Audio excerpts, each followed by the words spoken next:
Let's go!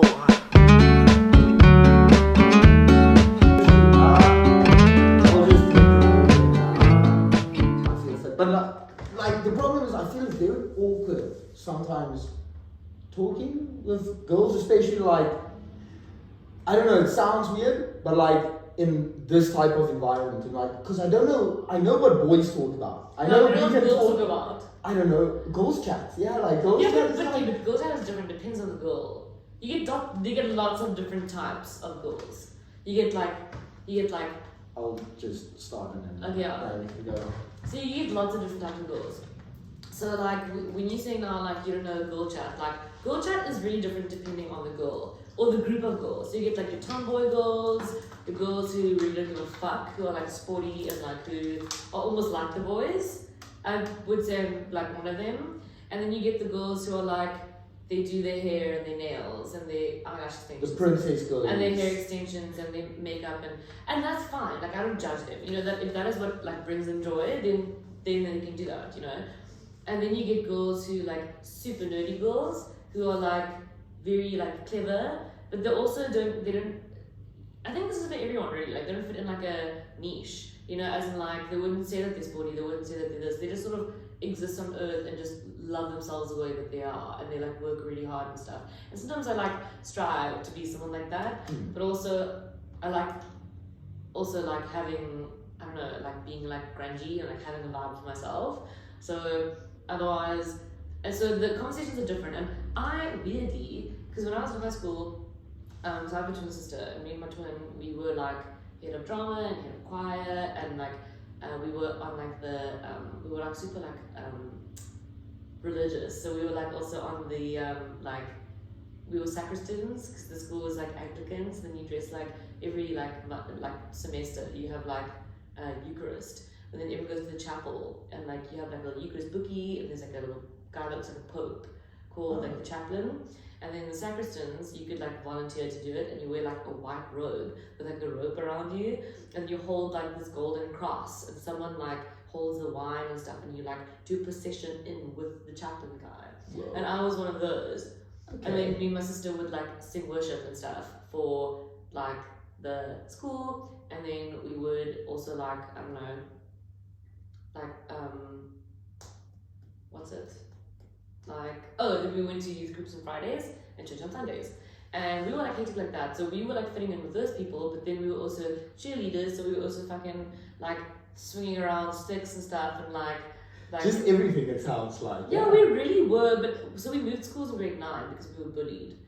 And I think just for being twins, because we are like jack of all trades and master of none. So we can sort of fit everywhere. In the music department, we're doing some swimming, we're doing dancing, we're in the orchestra, we're in the choir, then we're in like the church group, and then we're cheerleaders. And I think people just couldn't like handle or deal with that, so they used to like bully us. And then we moved school in the middle of grade 9, and then when we went to the new school, we were like, let's go. And then we just went to do, and we just did everything.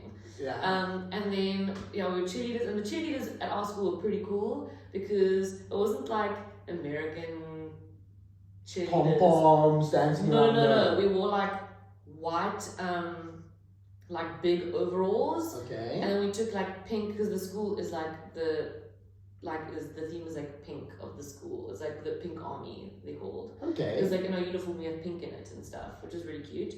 And then all girls school. Okay. And then we took like bright pink handprints of paint and like made handprints, and we wore these like bright pink, not bright pink, like nice pink, like crowns maybe? Hard hats. Oh, yeah. Wow, that's and then cool. we had like sticks with like pink and white like around, and then we would just like hoy in front of the school and like do like cheers and stuff. We called it dirigente in my high school. I was a dirigent, yeah. Oh yeah, and also yeah, like that. So yeah, also we had like sticks and like it's like the school's athletic. What is athletic in English? So in English, athletics. Athletics, yeah. We didn't do athletics for the girls' school. Our main thing was hockey and water polo. Oh. Because also like Cape Town. That sounds good. That's plastic. So it was like massive gala, and then like all the schools are there. They just playing water polo and like going, which is very cool, and also hockey. But me and Lene, my twin, we got into trouble a lot because we would do stuff that was a little bit like fucked up. For example, like the one school, and girls can be a bit like iffy. And the one school they had this mascot, which was like this massive blue like dog stuffed toy thing. Okay. And they would always have it in front. They were known for like having that thing that was like the cute little mascot, and then they would like, I don't know, like it was just always there. And then at the one match, me and I decided to run and go steal it. And we ran in front of the field, stole this massive thing, ran back to in front of our school, and we were like jumping on it and like racing it, like kneeing it, and like blitzing the thing in front of the school, and the whole school was like woo. But then the head girl came to us and was like, guys, like the other school's really upset, and we went to go and give back and like apologize. And I was like, oh, it was so embarrassing. In an all boys school, that would have been the best thing ever. Like, yeah, but we did that, and then my sister, and then like afterwards, and then we had a little talking to. They were like, you like do the line, and we were like, oh, it was so fucking funny. But anyways, so we were like in lots of aspects. So what I'm trying to say is that I can really sort of talk to each kind of person, you know. So I can like chat to. I don't feel like I belong specifically to a certain group, maybe more like the tomboyish kind of boys group, but also I can slot in anywhere, you know. I can like, if I meet like a bunch of like really hardworking, more like nerdy kind of girls, which I can get in there and I can channel my nerd. And if I meet like girls who are dressed, for example, at the dance, I like never wear makeup and stuff, and I fucking put on makeup and I put on a little dress and I'm not like nah. And it was so nice to also just like be that for a bit with some girls. But yeah, so I feel like it's important. I'm close to that also. I like even in high school, like now, like I played rugby, and like I don't know, in high school it's like you have the rugby boys and that's your group. Yeah. I was never like that. I never had a group I was attached to. I would like have nudes or like times I'm like, okay, I want to go to. Yeah, it's like you adapt. You know, and that's like what's really important in life as well, is to be able to adapt and be flexible. You know, because then you're not gonna be able to give yourself opportunities to grow as well. You know, if I decided I'm only gonna be this kind of person, then you're only gonna stay there in that zone. But if you go outside your comfort zone and you meet different people from different walks of life, and you, I don't know, hear what they have to say, and you know, then you also grow yourself, and you can also make contacts, you know, of like, you know, because for example, like say, like I would hate to feel that people thought I was unapproachable, you know, to be like, no, she's like, for example, okay, in high school, the sport girls, you know, for, you know, the sport people, whatever, like some people feel like they're almost not a bit scared of the clique, you know, they feel like they can't really interact with those people, you know. I understand what you mean. Yeah, but that's like not a problem, like the approachability. I think it's more the person approaching who has that crutch in his mind of like, I won't be able to just go and talk with them. But most of the people are like very acceptive. They're like, oh yeah, just talk shit. It's no problem. Yeah, I think that's guys. Oh. Guys are more like, yeah, really like cool. Guys are guys, and so like if the big girl punch you in the face and they carry on. You know? if it really doesn't work out, it's like, oh cool, cheers. Yeah. Get it whack. Yeah, but like with girls, it becomes grudgy, and it becomes like gossip. Like if a girl has a problem with another girl, lots of the times, and all girls will agree with this, that like they won't sort it out immediately. Some will. I mean, I like doing that. You know, if I've got a problem with someone, I'll be like, listen here, what happened? Hear it from their perspective. I'll say what my perspective was. Let's figure it out. You know, but most will like be like, oh my gosh, you did that. Yeah. And then they will go and tell all their friends, and all their friends will tell other people, and then they'll ignore each other and not speak. And then they go and bitch about it on uni confessions. I don't know. Like, the usual. Yeah, the usual. Like, we'll be fucking scrolling through that shit all day. Like, my best friend did this. I'm like, oh, come on, give me a meme. Yeah, so that's normally, that's like, I feel that's something that girls do. But also they do that with in relationships too. You know, like if they have a problem with their boyfriend, or there's like something that they just give the silent treatment. And they talk with the girls. They'll talk with their friends. Yeah. Everything that the guy did, instead of telling their actual boyfriend, and then the boyfriend must smell what they did wrong. And like boys are terrible at just smelling something. No, they don't know. Like we just fuck. Like they're just like go ahead forward. That's all we do. Yeah, it's like, forward. Yeah. You know, like there's no time. Like they don't know. And then the girl gets silent treatment. They're like, what did I do? And they're like, you know what you did. Like. Shit, what did I do? Yeah, but girls also do that with each other. So for example, like girls will like if a girl has a problem with the other one, then they'll give silent treatment, and then like for example that's happened to me before. Then I'm like, what did I do? And then they're like, you know, I'm like, I really don't know. Like, can you write it down for me? Like, I don't know. And then you have to smell it, and then you have to go apologize. Give me hints. And then you have to apologize for something that you don't know you did. You know, like guys do it, they like say sorry, they like, don't even know why they're saying sorry, and then the girl's like, thank you. Thanks. You know? But like, I actually used to be like that when I was younger. But girls, I think it's just like ingrained in them that they just become like. But then I had to learn because when I started dating Christian, he was just like, that's not gonna work. And I was like, okay. Respectable, yeah. Yeah, it's not gonna work. Like, don't do that. Like, don't do silent treatment. Like, tell me what's happening. And I was like, yeah, fine. And then I started doing that, and now my communication skills are so much better. And I can communicate, and now I use that in like everyday life. You know, like when to say yes, when to say no, when to show my feelings, how to communicate, not to like bottle it up, not to hold a grudge. You know, because you know the whole thing about. Doesn't that make life easier though? Like just. No, 100%. Yeah. Yeah, because they say like holding a grudge is like eating poison and waiting for the other person to die. Ah, nice. Yeah, that's You know, well said. That's actually well said. Yeah. So it's like you actually just doing yourself a disservice if you like holding a grudge and not getting over something, because that other person doesn't really give a fuck. Yeah, they just carry their life, but you you're a little angry, but you're just giving yourself bad vibes. Yeah. I wonder sometimes how many like girl problems could be sorted out via the boys' way of just like if there's really something bad that happens with men, it escalates to a fight. After that, it's done. It's done. Exactly. But with girls, it'll be like even if the fight's over, it gets extended. It's it never really and ends. then in months, and it's like, but a few months ago when you said that, do you remember that? Then it's like, fuck, we were this. We had the conversation yeah, already. And like, yeah, but you did this and this and this. Like, and I remember that from last time. Like, bro, yeah. So, and I think lots of fights and stuff, everything could be resolved if girls just approached like forgiveness and like communication like men did. 100%. Yeah. Let's go men. Like we do not a lot right, but 6 is for dicks. Yeah. 6 is for dicks.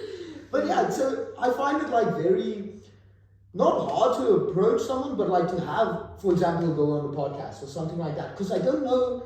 I know there's like certain defaults you can just fall back on with boys, but because I don't really have, I don't know, I'm not a girl, so it's not, I don't know what to fall back on, you know? Yeah, with guys, you can always be like, okay, well, we can always just talk about sports, we can talk about like the weather, we can talk about like politics, like, let's go, you know? Yeah, conspiracies, whatever the fuck. Like, that's the shit we talk about, yeah. Yeah. With girls, it really does depend on the girl, that's what I'm saying. If I was a different type of girl, sitting here like a girl who was, you know, I don't know, like a makeup girly with extensions and eyelashes and like do her nails, like to dress more, you know, then like that would be a completely different conversation. You know, than someone like me who's a bit more tomboyish and likes more like boyish things and is a bit more that way.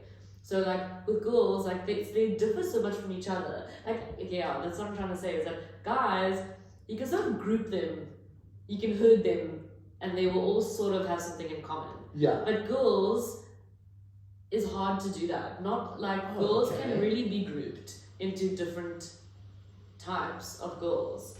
Like, I mean, you can. I mean, I guess say like all women, like they do. You know, everyone has. Like women do all have one thing in common, like all their uterus, I guess. I don't know. But like we'll get our periods. Yeah, no titties. Like I don't know. But like girls can be so different from each other that like it really does depend on what girl you're talking to, what the conversation is going to be. So it isn't like one size fits all in like a conversation with girls. Because if, for example, if a guy said, okay, I'm going to go and try and chat to that girl, and like they come up to me and they think I'm just like, I don't know, like they can come up to me and talk to me about what they think I like. For example, like, who's your nail tech? Or like, where do you get your hair done? Or, you know, like, do you like going out to the club? Or I don't know, they can ask me, and all of those things will be like, I don't do my nails, I don't have hair extensions, I don't go out to the club.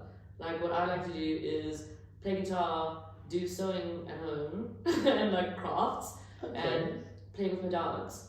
And I like scientific illustration. You know, like that is what I like. You know, but if you had to come up to me, people wouldn't know that. Yeah. You know, but if you thought like I'm gonna put like, which and it's not, people wouldn't say that's girly. But I think you can sometimes see it also. Like if you approach certain like. Yeah, what if you approach like a goth person, you wouldn't be like, oh. So like, do you like Justin Bieber? On the real low key, yeah, that's true. Yeah, like, and you can see if like I don't know, you can see like a princess girly, like a rachte poppy. A poppy is the name. A poppy, yeah. You can see a poppy, and you wouldn't go ask a poppy like, do you like Kiss? Yeah. You know, because she probably likes Taylor Swift. Most She's probably. probably a Swiftie. Or like Tay. Yeah. I don't know. Oh, that's good.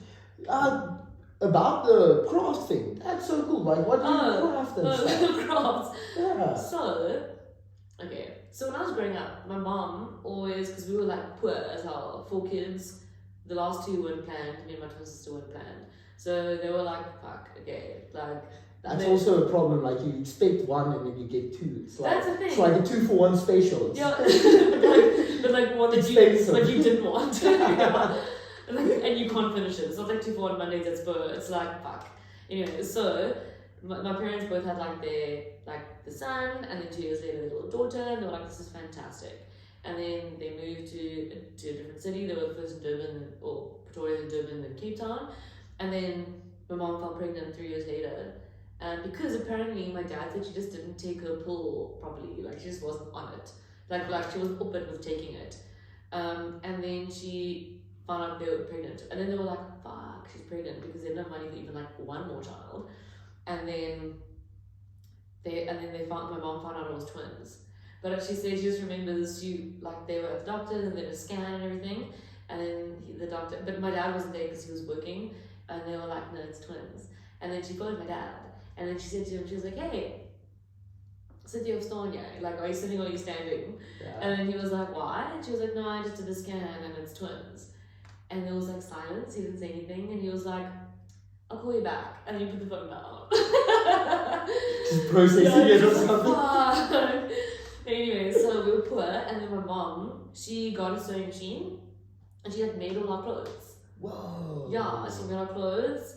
And that's so cool. I really aspire people that can do handsy stuff. Like I suck in it, but it's so cool to make your own clothes, for example. Yeah, so she did that because she was like, well, it costs like for a few meters of material, like that. Those times also cost like fuck all. And then a sewing machine, you know, that like it pays for itself after a while. You know, versus buying clothes for kids who are growing so fast. You know. So like all the pictures of when we were little, we were in the clothes that my mom made, and it was so nice. It was so good. Wow. Yeah, and then she used to do everything. So she used to, but she also studied fine art, so she is very artistic already. And then she would also put hymns in our dresses, and when we did things at shows at school and plays, she would help make the costumes. So what? That's so yeah. So I always remember her I could always count on my mom to quickly whip out the sewing machine and fix something or whatever. And then when I was here, then I was like, well, I want to do something crafty because I enjoy, I don't know, making stuff with my hands. So I got myself these little kits of these little animals that you can make with felt, and then you get this needle in it. So it's you get so you know felt. Yeah, I think I know the material you're talking about. I'm not 100% sure, but it's felt. It's when you're a kid, you use felt and you can glue it on each other. So yes. It's sort of wool-ish. Like poppy, I don't know, stuffed dolls or something like yes, that. Yes. Felt. Yeah, it's felt. Okay. Isn't Kermit Kermit the he's Frog? Felt. Yeah, he's felt. Yeah. Yes. So felt material. So, but now before felt is felt, it's fluffy wool, and it has to be matted together to make felt. So I bought these little kits off Amazon that is a little llama and a little dog, and then you get different colors of the wool, and then the little also pieces of felt for like the ears and the feet and stuff. And you get a needle, and then you literally have to make your own felt on these styrofoam balls. I don't know, it sounds so weird, but then you at the end you make like a tiny little llama and a little dog. Like these perfect two little things, and it took me like 5 hours for each one to make it, because you have to sit there with this needle, and you have to just keep going like this, like into the wool to mat it. Okay, to make it, to form it and stuff like that. It's almost like clay or something, or a bit different, Yeah, you form it with a needle, and then it mats the wool into like this little animal. And it was so cool, I loved it so much, because I was like not studying for like 5 hours, which was amazing. Yeah, it was like the best procrastination. At least like, I mean, compared to like scrolling on TikTok for 5 hours, you know, like doing something like that. Using your more hands. productive, yeah. And we're going to be using our hands, you know, we need like fine motor skills for like surgery and shit anyway. So it's good. And then after that I was like, okay, no wait, this is very cool. So then for my birthday, then Kirsten was like, what do you want for your birthday? And I was like, listen, let's go. And then he got me a sewing machine, and I lost my mind. And then I made myself, the first thing I made was a tote bag. You know, like it's made of like linen, and it's like that's just like a normal like bag made of like linen. Yeah. I can't explain it. It doesn't sound too hard to make though. Like if you say you have a sewing machine, you just need like. And I got a pattern. You know, then I went onto YouTube and I put it on, and then I watched it and I did it, and I was like, this is fucking cool. And from then on, I like repair lots of stuff. So I've made lots of like pillowcases, and I repair like lots of people have asked me to put like to like make pants like smaller or shorter, or to put seams in, or to like fix things, and I've done lots of those. Yeah. And like, does it take a while to be able to do it, or is it just like? In the beginning it did, because I was like, it's like I wouldn't know, you know, and also using the sewing machine is hard because you have to like there's different like compartments that you have to open, and you have to like wind the thread around, and there's like things here that you have to pull, and like press a foot here, and then like it's like a whole little thing. That just scared me.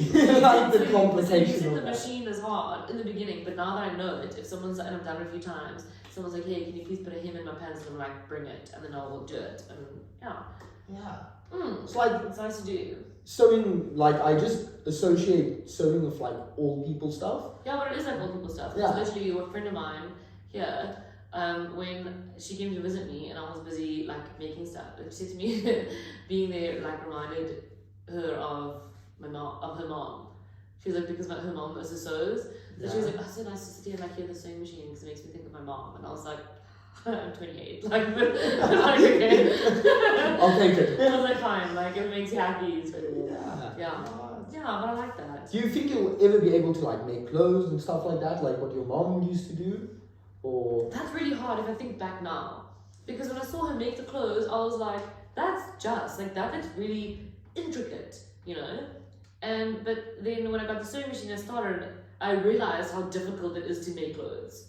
Because how difficult it is to just like make a bag, you know, or just to like hem a pant, you know. So now I'm like, can I do that?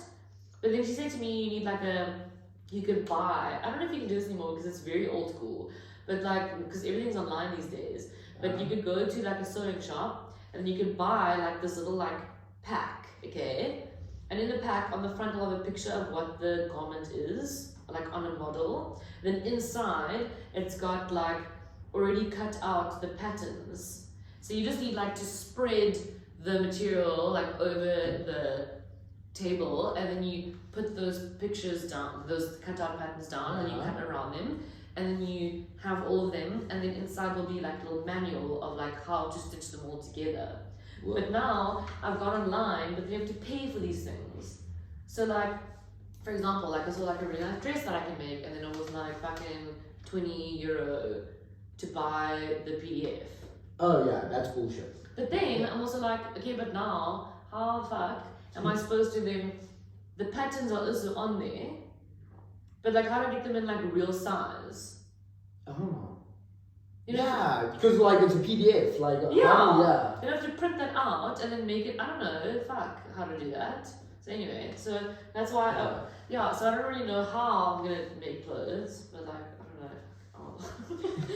Figure it out. When I'm bored enough, you know. Then I'll figure it out. When the exam season comes around, you're like, today's a good time. That's how procrastination is my thing. Like, it's literally, and also, sometimes, like, when there's really something to do, then I just cut my hair. Okay. Or I shave it off. Like, I literally, my hair shaved on the sides, shaved on the back. I've cut it into, like, any style. I've cut a mullet before. I've cut, like, a shaggy wolf thing, or, like, dye it. And my hair's been probably any color you can imagine.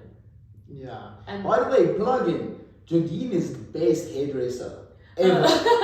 She cut my hair so good. And then I went like afterwards to my normal barber and he fucked it up. I was so pissed. Not like badly, but I was like, you know what? She could have done it better. There you go. Yeah, let me tell you. Because, but also with that is I just like working with my hands, like do creative stuff. You know? So yeah, and I feel like that's why also I want to do surgery, because I really enjoy working with my hands. You know, doing small things and sewing and cutting and it sounds like you are practicing it also. So like that skill, that transition won't be too hard, if it makes sense. No. Because like if you're already doing like the small intricate work outside of the like surgery hall, then it must be easier in the surgery hall. No, because you're practicing your hand-eye coordination. Yeah. You know, to be able to like really look and like really use like the fine motor skills of, I mean, like my hands used to be a little bit dumb, you know, so like if you want to like, if you have to hold something small, you have to be able to, also, can I tell you also, which is maybe a bit like fucked up, but I like smoke rollies. Yeah. I can tell you, my dexterity from rolling a rollie is so good. And it has to be rollies, because I can roll a rollie driving a car, driving with my elbows and roll a rollie like this. What? That's Literally. cool. I can roll a rollie That's a while skill. holding like 20 things under my armpits, and I can do it half with one hand. Like I swear, and I can roll it like other side, like with the full to this side, with the full to that side. I can do it upside down. Like I can literally roll. I can swear I've mixed this with my toes. That's a skill to have, because I remember like, so I love rollies for a reason. It's also, I think it's that thing of making something from your hands, And then you're like, yeah, yes. like fuck a cigarette. Yeah, A rollie is like, yeah, let me roll it. But like I couldn't do it standing up or something like that. Like it was for a reason I needed to sit down, put the pack down, Yeah, roll, but it was and there then for me in the beginning as well. yeah, and then as you go along, then I don't know, while driving, that's impressive. That's one of my best while ones. walking, so Yeah, good. yeah, while walking. Left, right, yeah, that's Yeah. very impressive. But yeah, so that also is like my dexterity. Like I feel like my fingers are like little machines. Like they are really. Also, I played the violin like since I was in grade one. Oh, and you're good in. You also have like guitar. Yes, I stuff also like play that. guitar. So yeah, and I also played the piano, because my parents were like drilling us when we were little. They were like just those kinds. Bless them. But like it was just like, so the rule was when we grew up, because out of us four, was you have to play the piano and you have to play something else, and from grade one until matric. And so piano everyone had to do, and then you could choose another one. And then me and my twin chose violin. So since I was 6 years old, I had to practice that hand-eye coordination on piano, on the violin, and the violin's hard because you're doing with your left hand, you're doing stuff here, and there's no frets on a violin either, so you have to listen as well. Then with this arm, you're using a bow, so you're like multitasking, and like with like two arms at the same time. and you have like different angles you need to do with like the bow and stuff like that. And then with piano, obviously that's also two things happening at the same time, and reading at the same time, and listening. And then guitar, we taught ourselves guitar when we were in like grade 3. Or grade 4, it was Christmas once, and me and my sister were just, I don't know, chilling, and all the presents were under the tree, and I saw these two like triangular boxes. I was like, what is that? Like, what is that? Okay, yeah. Yeah, they were like these triangular, they were like this. Quite big, okay, yeah. Yeah, they weren't like triangular boxes that were wrapped in Christmas paper. They were like at the back, and me and my sister, but obviously because there were two there, I already assumed it was for me and my sister, because our presents always looked exactly the same because we get the same presents. Yeah. Yeah, twinsy stuff. Yeah, my twin stuff, you know. And then when it got to those ones, then my dad was like, "These are yours." And we were like, "Oh my gosh!" And we opened them up, and it was a guitar each, And I was like, what the fuck am I supposed to do with this? And my dad was like, you guys are gonna learn guitar now. And we were like, oh, like another instrument. But he was like, but no, like, you're not gonna do lessons, like you're gonna teach yourself. He was like, it's fine, you can teach yourself. And then we were like, you're fine. And then I remember we just started teaching ourselves. Ultimate Guitar is the website to go to. Is that how you started? Hashtag Ultimate Guitar. Yeah, and YouTube. Yeah. And then you can teach yourself pretty much anything. anything. Right Yeah. Yeah. And then we taught ourselves guitar. And that's also, and I think it definitely became easier because we had already like a few years, 5 years of like experience playing violin and piano. So like our dexterity was good, you know. Yeah, and then I started smoking. And then the dexterity got better. And then the first time I smoked and did roller rodeo, I was like smashing it because I was like, let's go. Yeah, and then the sewing and hair cutting. Yeah. So yeah, I love just doing everything. things. Yeah. On a different topic, sort of. Mm-hmm. You say you have a twin sister. Mm. Do you think twins have like a connection with one another? 100,000%. Because I've heard of like stories of stuff like that from like friends who have twins, and Can I it's tell you like a really creepy story? yeah. Okay, it's not that creepy, but like people are like, like it's just coincidence, but I don't think it is at all. So me and my sister, when we were little, we had like, it's called like crypto something. It's like a language that twins have that only twins can understand, that they make up when they're small. What? Yeah. Okay. And we had that. So my mom said she never knew what we were talking about. Like until we were like, even like almost in grade 1. Like we were talking, like my sisters, they were like, what the fuck are they saying? Obviously we speak English and Afrikaans, but like we also spoke this language with each other. But also me and her now, because we're best friends, we can still like talk and say things without people knowing what we are talking about. You know, because there's so much stuff, like so much personal jokes and things that happen between us. Yeah. You know, so I can tell a story and be like, remember that time when at the thing, you know, and she's like, oh yeah, and I was like, with the onion, and she's like, yeah, and I was like, so that happened to me now yesterday. But then like it went different to like the part like, you know when, and then the whole conversation like that, people's like, what are you saying to each other? And I'm like, anyone else listening is yeah, like, they're like, what are you saying? But it's like we talk based on like memory and experience that we can relate to, you know. So lots of people don't know what we're saying, but like we know. Anyways, and also we beat everyone's asses at 30 seconds because you know what each other is thinking or something. For example, like the one thing was Ukraine, okay, and it was like a country that sounds like sugar, a type of sugar, and then I was like Ukraine, and then she was like yes, and everyone's like how the fuck, and then we both were like sugar cane, and everyone was like no. I was also like, oh no, but then our brains just go there. You know? Wow, that's cool. Yeah. Because I've also heard of a story of like a twin, so it was like a brother and a sister, and like not creepy, but like you said, it's like twin stuff. So the boy was big into cycling, and like the one day he went out cycling, and then like the sister, like I don't know, she said she just felt something was wrong with him. Calls, guy got like in a car, like a car hit him like 3 minutes beforehand. This is the story I want to say is like, creepy. So that does happen. It's happened to us lots of times with like also like stomach aches and stuff. So for example, like I will suddenly get like a massive pain in my stomach, and I'm like, because I don't get that shit, you know. And then I'll like not be feeling like it, I'll be feeling nauseous or whatever, and then I'm like, oof, you know, or like just before I go to sleep at night, or wake up at night. It's only at night. Or wake up feeling very gnawed and stuff. And then I'm like nauseous, and I'm like, ooh. And then the next day I'll just be chatting to my sister, and then she'll go, oh my gosh, I was vomiting so much last night, or whatever. And I'm like, I was feeling so nauseous. And she was like, and I didn't eat, you know, like I didn't do, like then she had food poisoning or something. And then I'll feel horrible for her. But the craziest story that we have, what we used to be able to do when we were younger is like think of the same thing and then say it out loud, and it'll be the same thing. Yeah, so we used to be able to do that. We can't do it That's anymore. like a superpower. It's We actually a used to superpower. do a little, but also when you're smaller, I feel like you're also more like you're like when you're a little kid. You think it's because there's less problems you think about, maybe? No, 100%. You know, the older you get, the more you. That's what they say happened to humans. Like humans lost like the 6 sense that animals have because they became more oriented with like technology and problems, and they stopped connecting to their spiritual selves. Yeah. So they stop being able to like communicate like how birds and animals do, you know. So that's obviously happens as you get older. That's why they always say that like little kids see ghosts and spirits or whatever, or are able to like. Yeah. Humans just get corrupted by like the you, external world. Yeah, you just like, grow up and then you become fucked in your head, and then you like lose touch with like your actual spiritual self. But anyways, we move.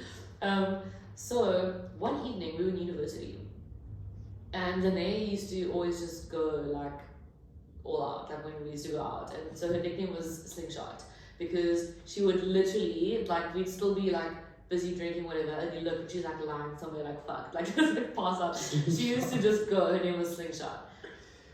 There's like a drinking term of Slingshot is where you go to a party late and you sober, and then the other people are like ahead of you in like drinking. Yeah. So you start sober back there, and then like a slingshot, you just boom, and then you get fucked, and then like but it was almost like that. But I think it's just because she also used to get drunk so quickly.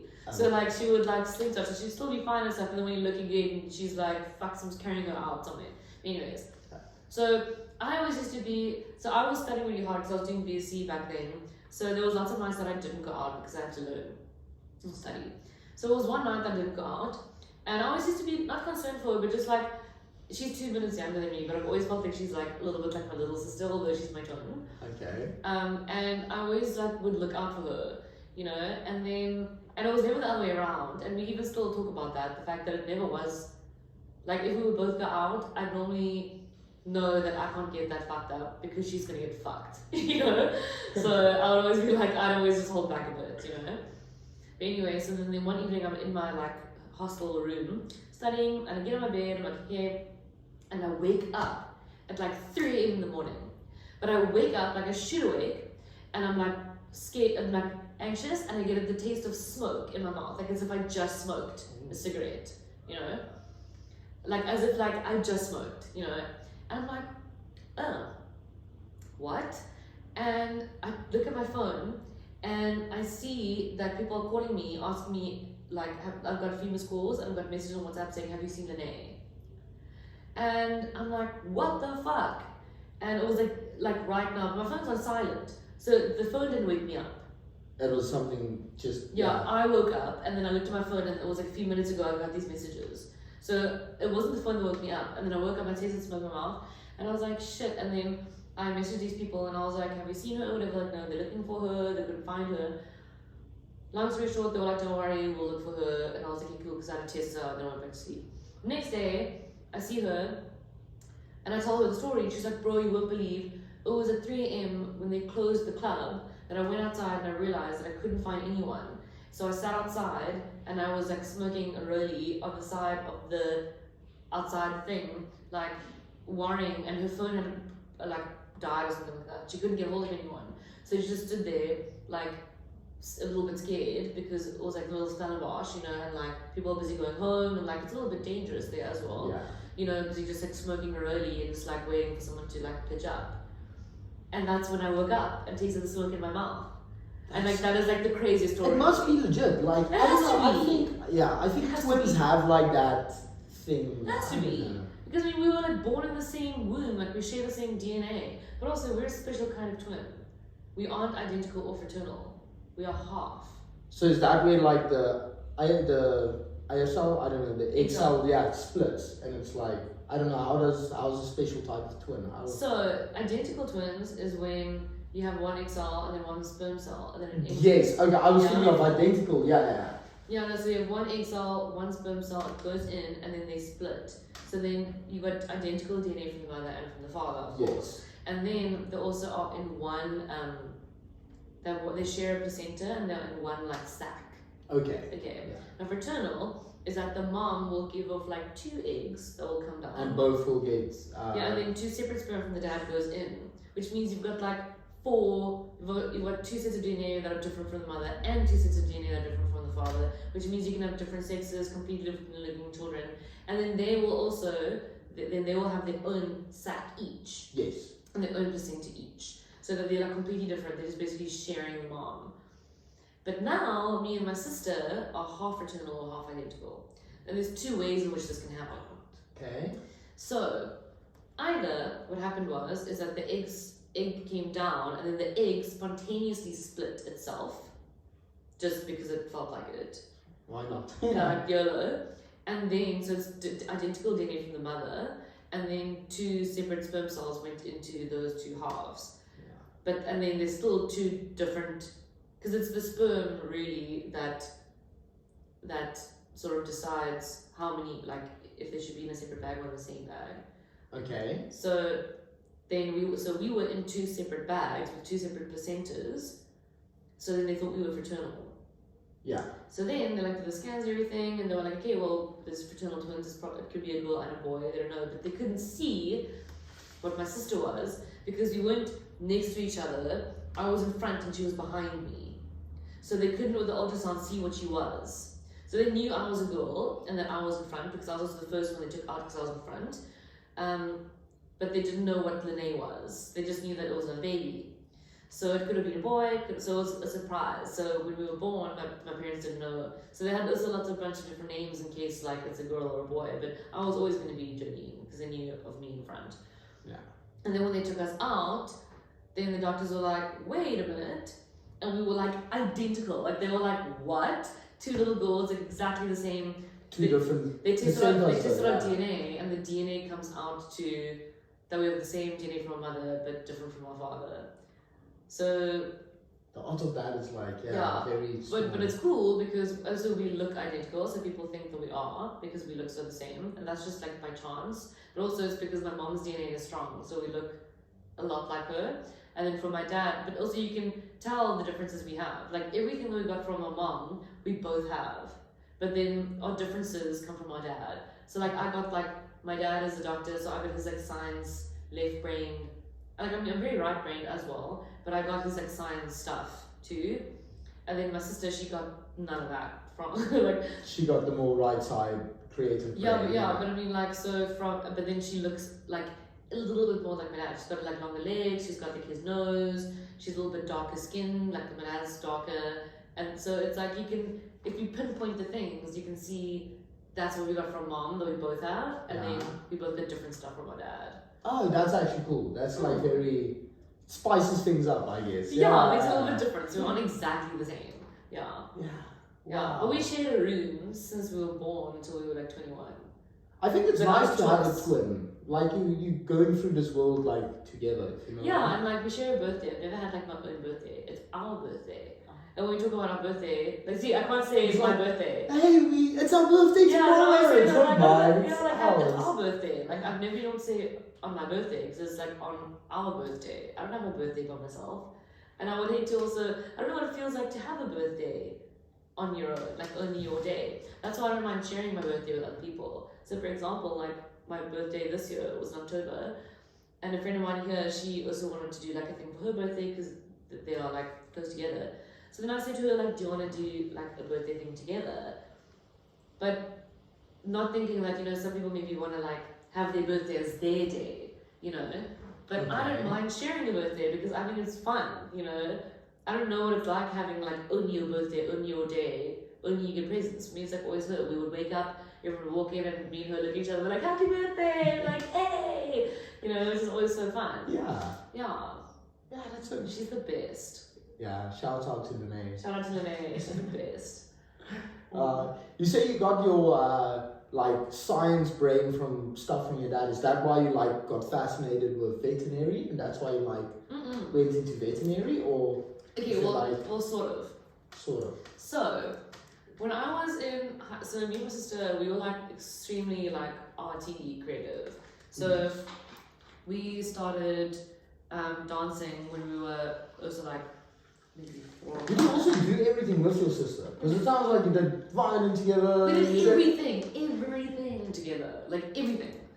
So cool. Yeah. Yeah. So then we did everything, the same instruments, the same things, we wore the same stuff, like we're just exactly the same. We were both like emo together, like in grade 8, you know, the emo phase. Yeah. You know, listening to like Secondhand Serenade, Fall Out Boy. Still like Fall Out Boy though, anyway. So then we did a bunch of different types of dancing. So we did ballet, we did contemporary, we did tap dancing, and we did hip hop. And we danced about, I think, 10 hours a week. So in high school, we were doing 10 hours a week of dancing. But because of that, our maths and science were just like going down the drain. So we had extra maths and science as well for 8 hours a week after school. So we were doing extra maths and science. We were doing like 10 hours of dancing, which were different times. We were also doing instruments in between. Piano and violin, and we also did voice lessons at school. So like we also did exams and stuff. Yeah. But then we were also head of choir, head of dance, and cheerleaders, and it was just like a lot, you know. That is like, how do you fit that in 24 hours? I don't know, like no wonder like my grades were fucked up because I was doing everything else. Yeah. But we were doing it because we were in the plan to like go do dance and drama and stuff after school. Oh. So like we were gonna like do that, like go into music, dance and drama and go study drama and go study dance. And we were good at that, you know. But then this is so weird, but when I was in grade 10, I started having dreams, okay, about animals. Okay, but it started off with the humpback whale. That's why I have this tattoo over here, the humpback whale. It started with the humpback whale. And it was really random for me because I always liked animals and stuff, but I wasn't like obsessed with them like how I am now. So I started dreaming about them, and I was like every night I'm dreaming of them swimming. I'm dreaming swimming with them underwater. I'm diving and I can see them. Or they humpbacks though. So yeah, like specific animal. Humpback whales, yeah. Okay. And I started telling my mom about these dreams, and I was like, listen, like this is like I'm having it all the time. And the more and more I told her, she said to me, she was like, maybe it's like they're trying to tell you something. I don't know. She's like, it's very random that you're dreaming this every single night. And I was like, I know. And then after a while, I started getting different types. There was dolphins, sei whales, sperm whales, blue whales, minke whales, pilot whales, orcas, like pygmy whales. And the reason why I know all of these is because I fucking dream about them every night. But to a point where some of them I didn't know what they were. But you'll find out like. Then I wake up and I'm like, what was that? And I'll go Google it. I'm like, okay, it was a pygmy whale, which I've never known. Wow. Yeah, it was really weird. And then I was like, okay. And then I started getting really into like sea life, and then I went to go like into marine stuff. Yeah. Then I started reading about marine animals. So then it became more than whales. It became like penguins, and it became seals, and it became all. And then I would dream I'm in aquariums. I would dream swimming in the sea with turtles, diving. And I would not I didn't dive. I didn't do that stuff. I was like I did drama and dance all day. What? So how would your brain like create stuff that it doesn't even know? I don't fucking know. And then what happened is then I started, then I was getting really interested in it. And then I started working harder in like biology, because I started enjoying bio. I was like, you know what, this is actually interesting. I'm actually loving this now. And then at the end of that year, and I think it was by the end, because this was not 2 years later, by grade 11, I got academic honors at school. But I didn't know. I wasn't even working for it. And we went on this like trip to Orange River, like with our school. And when I got back from the Orange River, my parents were like, we got back and I was all like tan and burnt and shit from the Orange River, best time ever though. Okay. And then my mom sat me down and she was like, I've got this for you. And I was like, what is it? And I was like, looked like a book wrapped up in paper. And I opened it, and my certificate with my badge saying like academic was on there from the school, because we missed prize giving at the Orange River thing. Oh. And I was like, oh my god, that's so cool. And I was like, fuck, I didn't even know I got that. And then when I took that thing away, there was a book called The Whale's Companion underneath that she had gotten for me.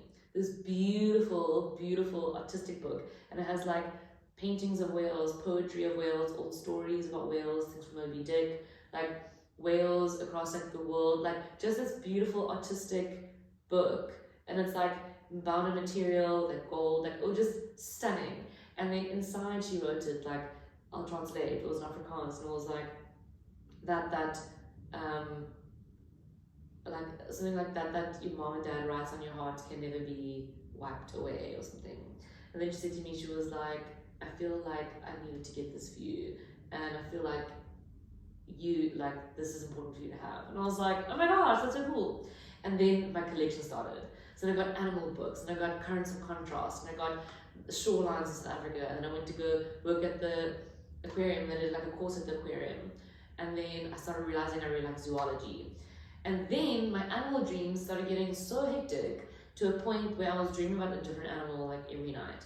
And I still actually jot down on my phone all of my animal dreams that I still have. How often do you get, like, do you still get them, the animal dreams? Yeah, all the time. So for example, this is like October 2020 throughout the week, what I dreamed. Wednesday, 7th of July, humpback whale, see this like Moorish idolfish, wild dogs, spider, Monday, starlings, puppies, massive humpback whale, barracuda, guinea pig, That's so pet cool. skunk, a hamster, elephant, blue bottle, stingray, baby elephant, lizards, falcons, warthogs, flying foxes, goldfish, elephants, aquariums, bears, and literally and Everything. just all the time. And it the just last goes one I on. had was on the 5th of October, chameleons was the first time. Oh. But I don't always write them all down. I had last night, I dreamt I was in an aquarium, but I just don't always write them down. And I've just always, this is the thing, I've just never stopped dreaming about animals the whole time. So then I went to go talk to this lady who's like an animal like communicator. Yeah. And I said to her, I was like, what is this? And then she said to me, she said, some people are called by like by animals to work for them. You know, Some higher power stuff. higher power stuff to like represent them. And she said the fact that when you were 16, like you started having these dreams, and you still have them, and also I have them a lot when I'm like very stressed, then I got a lot of them. You know, then they come, then I'm like, then it'll be like 5 different animals a night, you know, like different dreams. I wake up in the morning and then I'm like, what are you trying to tell me, you know? And I feel like it's just like, I don't know, they just like, I dream about them all the time and they empower me and stuff. Then after high school, so then I knew, and then I had to choose drama and dancing and everything I've been given my whole life to, and music and that, or zoology. Yeah. And then I was like, I think it's the obvious. It's not an obvious choice, but it was makes so sense. hard. Yeah. It was so hard. I cried so much trying to make that decision. And then my sister was like, you know what, she's gonna go do what we said we were gonna go do. And then I told my parents in like matric, I was like, I'm gonna go do zoology. And they were like, what? Like, please, they were like, please don't. Like, please don't. So my mom, she was still like, you know, like, I know that you love it and maybe you can just have it as a hobby and go like, you know, help out at shelters and like stuff. But like my science and maths marks were really bad. Oh, okay. Yeah, science and maths. My bio got like 90 for bio, but science and maths like was shit, like 60. And then my parents were like, please, like, my dad especially, he was like, please don't go study science because it isn't just bio and whales. He's like, it isn't whales and cute animals. It's Yeah, science. that's like at the end when you start specializing. Exactly. When you He was start like, it's looking going to be biochem, it's going to be physics, it's going to be maths, it's going to be stats. And he was like, it's not what you think. And then I was like, fuck it, I'm going to do it. Yeah. So then I applied for biodiversity and ecology with zoology at Stellenbosch, and then I got in for that. Fuck knows how. It's my animal spirit guides are like, you doing it. And then I got in with the skin of my teeth with a 60% in maths and science. I got in. That's Like, you don't really yeah. So like everyone was really surprised when I got in. Me too. But like I remember when I heard I got in, I think I was watching like Happy Feet, you know, with the penguins. Yeah, I remember that. And I was like, woo! You know? And then I went to go study it. And while I was there, I was really enjoying it and everything. And I was like working at the aquarium and doing part-time stuff. But then I was still thinking like, but what can I do with this one day? You know, because like either I'm gonna go into like conservation or like what's my job gonna be? You know, am I gonna like be a researcher? Am I gonna be in documentaries? Like what? So then my dad says to me once, so my dad was doing a surgery and he was like, was this like a Saturday? And he's like, do you wanna come with me? We can have coffee and you can watch. And I was like, cool. So then I went with him to go watch the surgery. And while I was there, he let me like scrub it and everything. And while I was standing there watching it, I was like, this is fucking cool. And I was like, this is fucking cool. I really wanted to do medicine because I don't like, it's not that I don't like people, but I find human medicine gross and like stinky. You know, like, it's not just like. Coming from veterinary where it's like the stinkiest and grossest thing you can ever It's get. like a different stinky. It's like, you know it's stinky because it's animals. Yeah. When like a human that's supposed to be clean comes in and it's like a stinky hobo, then fucking shoot me. Like, Yeah, that's too okay. much for me. It's too, and also the fact that they can look you in the eyes and have a conversation with you, that's like, no. But if a dog is shitting on the table, it doesn't really know what's happening. But a human is shitting on the table. Yeah, that's a like, fucking madman. then like fucking like get me out of here. You know, it's just too close to home. Like it's too personal. But anyway, so makes then, sense. Yeah. so then after I was still doing the surgery, I was like, this is fucking cool. And I was like, maybe I can actually like combine the two. Maybe I can do vet. And then I started, and then I was like, okay, I'm gonna do it. So then I changed my degree because after first year it was still like all like BSc subjects. So then my second year, then I moved to animal science, which is, you know, like animal science, like farming, all that crap, nutrition, physiology, breeding, all the usual. And then obviously didn't like it that much because I don't really like farming, and I was also vegetarian, but like that's another story. But then I knew I had to do it because I knew that was going to help me to get in to study in Pretoria. Animal sport, yeah. But then I was still missing conservation, so I took conservation ecology as an extra subject so that I could still do that on the side, which was really fun. So then I would still go to like my conservation classes, and then me in the conservation class would like go out and we'd like go camp and like do like field work and like collect insects and shit. So like we still did that, which is fun on the side. And then that, whatever. And then I applied 4 times in a row to get into onderstepoort, which I didn't then get in. And then I also did started my master's in sustainable agriculture and conservation. And during the first few months of my master's, then Kalanta from the Agricultural, shout out Callie, I went to go like shadow at the state vet, and she was there. And I was like, oh, you're doing, I was like, what are you doing here? She's like, no, I want to get into vet. And I was like, me too. And then I met her, and then she told me that she's going to, or that she had gone, or she's going to Budapest. And I was like, what? But where's that? Like, what is that? And then she told me, she's like, bro, email this guy. And then she sent me Peter Lacey's email. I emailed him, literally 3 days later, I was in. Leader. 3 days later, I didn't have to do anything. But then I was now like a few months into my master's. And then I just called them up and I was like, I'm out, drops mic. And then literally a few months later, I flew up and I was here. That sounds like it just happened very fast. I was like, cheers, cheerio. But also during that time I'd worked, my CV is like redonk. Because I went to go work at cheetah outreach, eagle encounters. I shadowed at like 15 vets. I went to work at Sandcarb, like with the penguin place, like interned for 6 months. Worked at the aquarium for like 4 years, like on and off. Like I was constantly doing shit on the weekends. I had like no life. Because I was like, I have to do this. I have to be a voice for animals. And then I started becoming obsessed with scientific illustration, and that's why my arms are covered in scientific illustration of animals. Yeah, that's my new one. Yeah, you told me the magpie. The magpie and the forester who live in the tree outside our flat. Yeah, and that's my story. And I still have animal dreams all the time, and I'm just connected to them now. Like they just chose me. And you feel that connection in real life also, like physically saying you had all this experience work and stuff like that? I feel it in real life too, but it's important to know that animals, like, they don't connect by looking in your eyes. They don't need to. No, yeah. Like, they connect, like, through, for example, like, how animals know how to migrate. It's because they use, like, electromagnetic fields, and they use, like, thermoregulation, and they have, like, a sixth sense, almost like a, not like mind reading, but almost like echolocation, you know, like that bats and belugas do. Yeah. Oh yeah, they like, yeah. It's like they bounce off like vibrations and stuff, and then they can like make up a picture based on like vibrations and that energy comes back that and stuff like that. Yeah. So that's how animals like communicate, and like also how they know how to like migrate. Like for example, there's this really interesting story about there was somewhere in the ocean, I don't know where it was.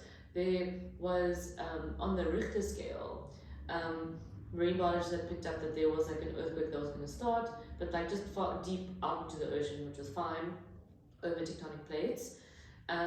So they wanted to go out there to go and like see where it was, just go test what's happening there, you know, classic marine biologist stuff.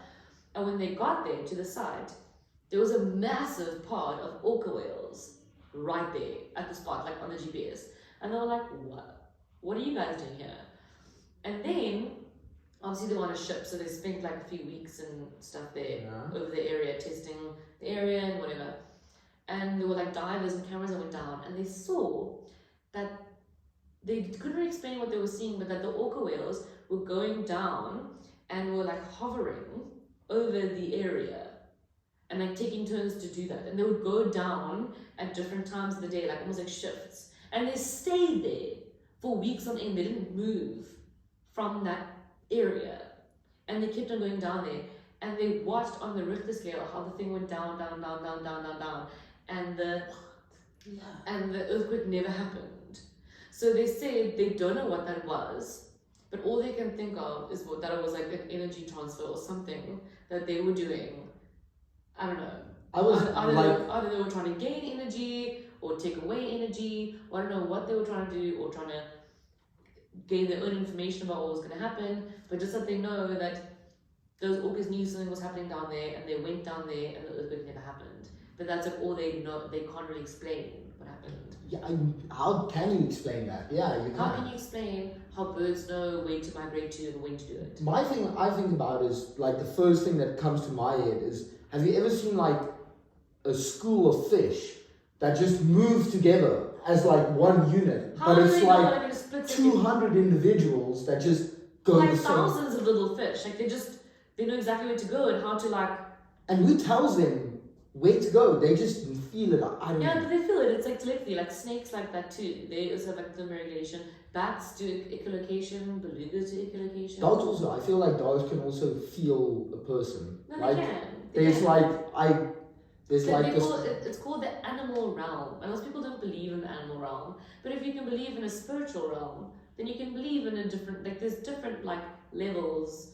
Like animals live in their own like, how can I say, plane, like their spiritual plane. How we live in a different plane. And how a higher power, if one believes in that, lives in a different plane. Or how our loved ones live in a different plane.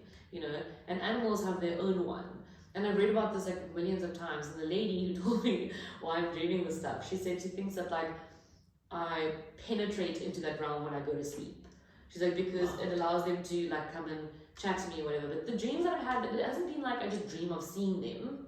It's like I've had like dreams where like ridiculous stuff, where like then the next day I'll like Google the animal, and then it means exactly what's happening in my waking life. You know? Okay. You know, do you mean like, do you know how the Chinese have like, they have not star signs, but like animal signs? So you have like horses and dragons and also rats like Native Americans also have like animal totems and spirit animals. And like, so you look that up the next time, like the next day. Yes, and see like, what does it mean? Like, what is the dream meaning of what does that mean? You know, like for example, like when humans dream that their teeth fall out, that means that you have anxiety.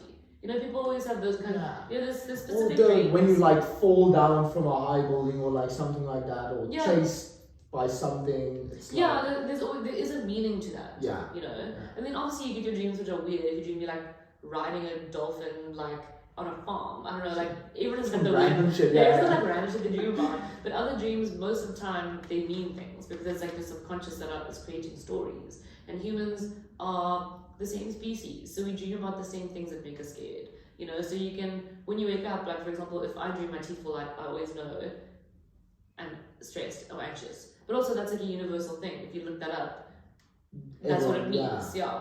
So with animals also, if you dream about certain animals, it means certain things. So for example, I once dreamt that I was betrayed. Well, I was once betrayed, let's say, by someone. And then during that week, I dreamed that I was walking on a mountain, and as I was on the mountain, on the mountain I was walking with this person, who sort of betrayed me in waking life. And on the mountain there was a wolf, and we saw the wolf, and I was like, oh shit, like it's a wild wolf, we're gonna die. And the person who I was with said to me, it's fine, just turn your back to it and like walk slowly past it. And I was like, okay, let me do that.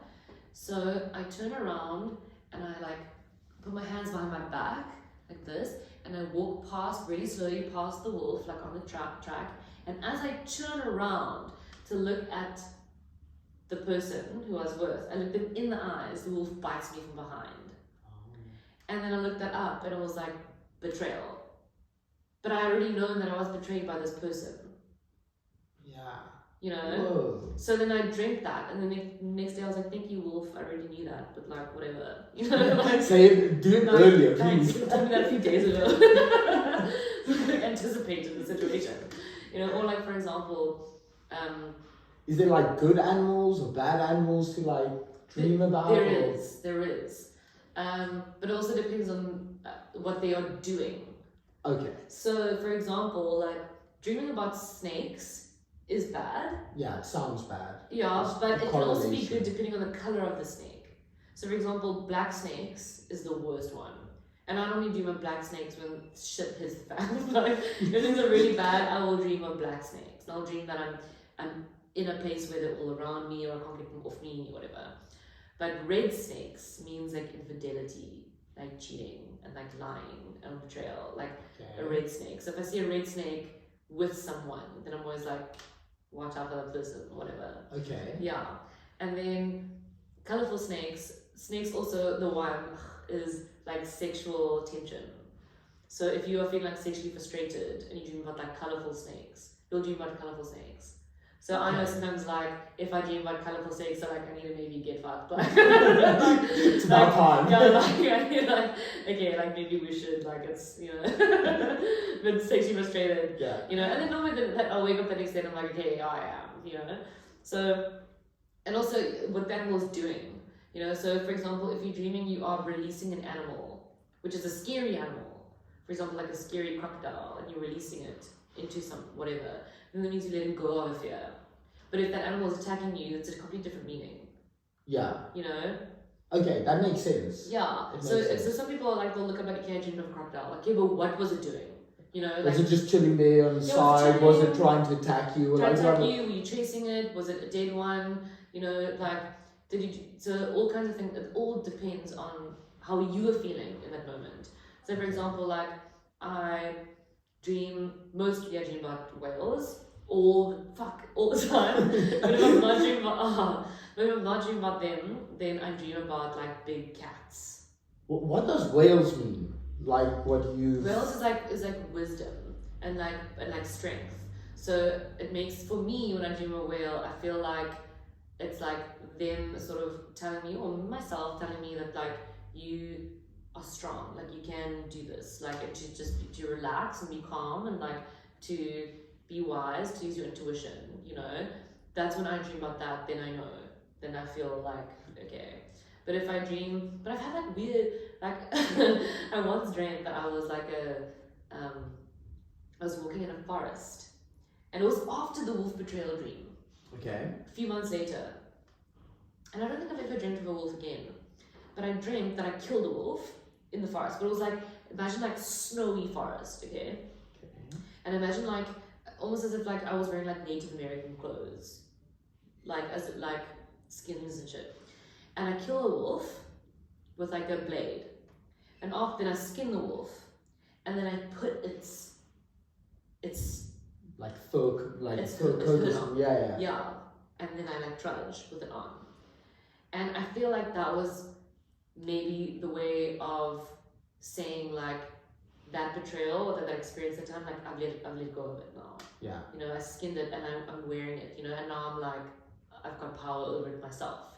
You know, so lots of it is also like things like that, you know, and I felt that way when I woke up. I was like I let go, you know, and I took control. How do you remember your dreams? Because I feel like I also get like, sometimes I get very profound dreams and like I think about it the next day and I'm like, shit, I need to remember this, or like I felt, I don't know, I get a specific feeling out of that dream like while I'm having it, and then 10 minutes later after waking up it's gone. Yeah. So the more you write them down, the more you remember them. I also thought that, like, so now that I saw you writing it down, it must down. be a skill that you like develop. Yeah, after a while, like you will, because you become conscious of remembering them. So in the beginning, like just think like of the smallest minor detail you maybe could have thought. Or even if you don't remember anything of how you think you just felt now, you know? Yeah, like because my dreams are a lot human based. So I would often see people I see in the day-to-day, or even people I haven't seen in like forever, and I would see them in my dreams, and they would do something, or like, oh, I've had some weird dreams, and I can't remember like how to explain it, but I would be like in a train on my way to somewhere, and I would see someone, and they would like, something would happen to them, and then 2 seconds later I would turn around, and then this new person that I know, and then they also, something happens with them or something like, and then the next morning I'm like gone, and then when I see them in real life I'm like, shit, I had a dream with you about you last night. Yeah, that happens to me as well. It's very odd, but it's weird. Yeah, dreams are just strange. It happens to me as well, where I forget, but normally I forget the ones that are not related to animals. So Okay. I have ones obviously that are not related to animals, like weird, like random stuff. Yeah. And those ones I also normally forget, and then it'll come up when I see the person. Yeah. And then I'm like, I had a dream about you, and then I'll remember. But otherwise, with animal ones, I'll normally know as soon as I wake up that I had it. I'll remember, and then I'll write it down. But one of my favorite dreams that I ever had was I was busy like, how much time? We already a good hour and 10 minutes in? Oh, how long are they supposed to be? Yeah, we can continue on 5 more minutes. Oh, cool. 4 minutes. Yeah. We can talk. Okay, so There's no limit to this. so my favorite one was I was trying to like find out like what's like my spirit animal. Okay. Yeah. Because I was like, I dream about so many all the time, What is your and spirit? I liked so many. I was like, what is like the one? You know, like what is like the, because everyone has a spirit animal. Like that is the thing. Like everyone has. I also think so. Yeah. Everyone has a spirit animal, and that animal is the one that's like that you are sort of that relates to you. You know, or one that you can like. They always say like call upon, like for I don't know, like if you're feeling low or if you need help or whatever. But I don't do that because like what is like a fucking I don't know, praying mantis gonna help you? What if like and you're studying for this test, praying mantis broke, can you help me out? You know, but I just wanted to know like, do I have a spirit animal? But like obviously I know it has to be humpback whale because these ones have been fucking pestering me since I was 16. And I still dream about them every day, even last night. So it's definitely them, but like there has to be more than that. Like I can't only have one out of the entire animal kingdom. Okay. Yeah, spirit animals, not just spirit animals. Yeah, like a bunch of them, you know. And then so what happened was that week I was busy. I sort of was just like asking, just like sort of just being like, I just want to see, like I want to dream them. Show me what they are. Show yourselves, you know, like bring it. And then I had like this line of dreams where the first dream I had was during a week was I was walking on a beach and there was a cheetah on the beach like in front of me, and I was walking, and every time as I would walk, then if I would stop, it would like turn around to look at me, almost like, are you coming? Like, you know, like if you like follow me or something like that. Yes. So I was walking on the beach, and that's like the only strip of that dream that I remember. And then I dreamed that it like, because the place where it is we have a beach house in South Africa, and it was on that beach. And then I dreamed, I went back home, and then when I came outside again, I saw it in front of the house, and that was the dream. Then, later that week, and I was like, okay, whatever. Later that week, I dreamed that I was sitting, like studying, like at a table. And you know how like when your dog lies under the table, and you sort of like stroke it with your foot, like that? And I was dreaming I was doing that, and then when I looked under the table to the animal I was doing it to, it was like a massive lioness, like under the table, just chilling. And I was like playing with her fur, and I was like, hello, and I just carried on studying. Like that was the one dream. And then the last one of the week was, and this is my favorite dream I've ever had. It just makes me so happy thinking of it. So I go, and I wake up in there's these massive fields, like grassland fields, that's going sort of climbing up a bit. And there is like, when I mean the entire animal kingdom, I mean the entire, well, terrestrial animal kingdom is spread out over the grass, like there. Like Lion King type stuff, you know? When yes. Yeah, but they're all there. But even like little insects like hopping on the ground down here. Birds are in the sky, big animals, anything, they're sort of just standing there looking so cute. And as I walked through them, they made like a path, and they bowed like as I walked through them. And when I got to the top, all of them suddenly vanished, they're all gone. And there was a leopard, only a leopard, and not everything was gone. And when I went to go touch the leopard, then it went on its back and it was like being cute, like a little kitten. Yeah. And then I like rubbed its tummy. And then I woke up. And then from that week, I was like, okay, big cats, like wild cats, big cats is probably also part of like the spirit animal type thing. Yeah, like has to be like if that's maybe my terrestrial, my marine one is probably whales, my terrestrial one is probably big cats, whatever. But I've always had a thing, and the thing is, which is weird, is that I don't like cats. Like cats, like also like working with them in the clinic, I don't like them. Yeah. And I feel like it's maybe because I have cat energy and we like compete. It sounds like fucked up, but I feel like I don't like them because I'm like, and they just like fuck off, and I'm like fine, because I'm just like that sounds like what a cat would do. Yeah, that's like, what cats are. Like I walk in and they're like fuck you, and I'm like you too. Like I'm a cat too, and I don't like you. I don't know. So yeah, I once had is it mythological mythology? Yeah, like mythology animals. I remember I had once. that's just cool. Yeah, I think I had like a dream once of. I just remember like walking, but I think I was also walking with someone. There was like, I was going towards someone, and like on this mountain, this like, it's not a wolf, but it's mythology type. It's called a chimera. Chimera. Yeah, chimera is an animal that is a mixture of two or of a few different animals. Yeah. That are together. So like maybe like a bird, like a griffin, something that has like the legs over this or the head over that. A Pegasus, which is a horse with wings and stuff so that's like a that. chimera. And I've also dreamt of chimeras before. Yeah. Yeah. And I remember like seeing it on the mountain, but like scary. It was like scary, but I didn't felt scared, if it makes sense. And it would like, that's a really good sign. Yeah, and it would like walk down, and it like just. I was like looking for it. Like, so I was walking with a friend, and I'm like, look at there. And then it would like disappear, and only I would see it, if it makes sense. And then it like moved past. I can't remember how it would look like. In my head, I can see it, but I can't describe what it is. I know exactly. And maybe that's like, I don't know, I felt like that was... I also dreamed of chimeras before, and then they're like just doing like random shit, I don't know, like, and then I also, people don't know that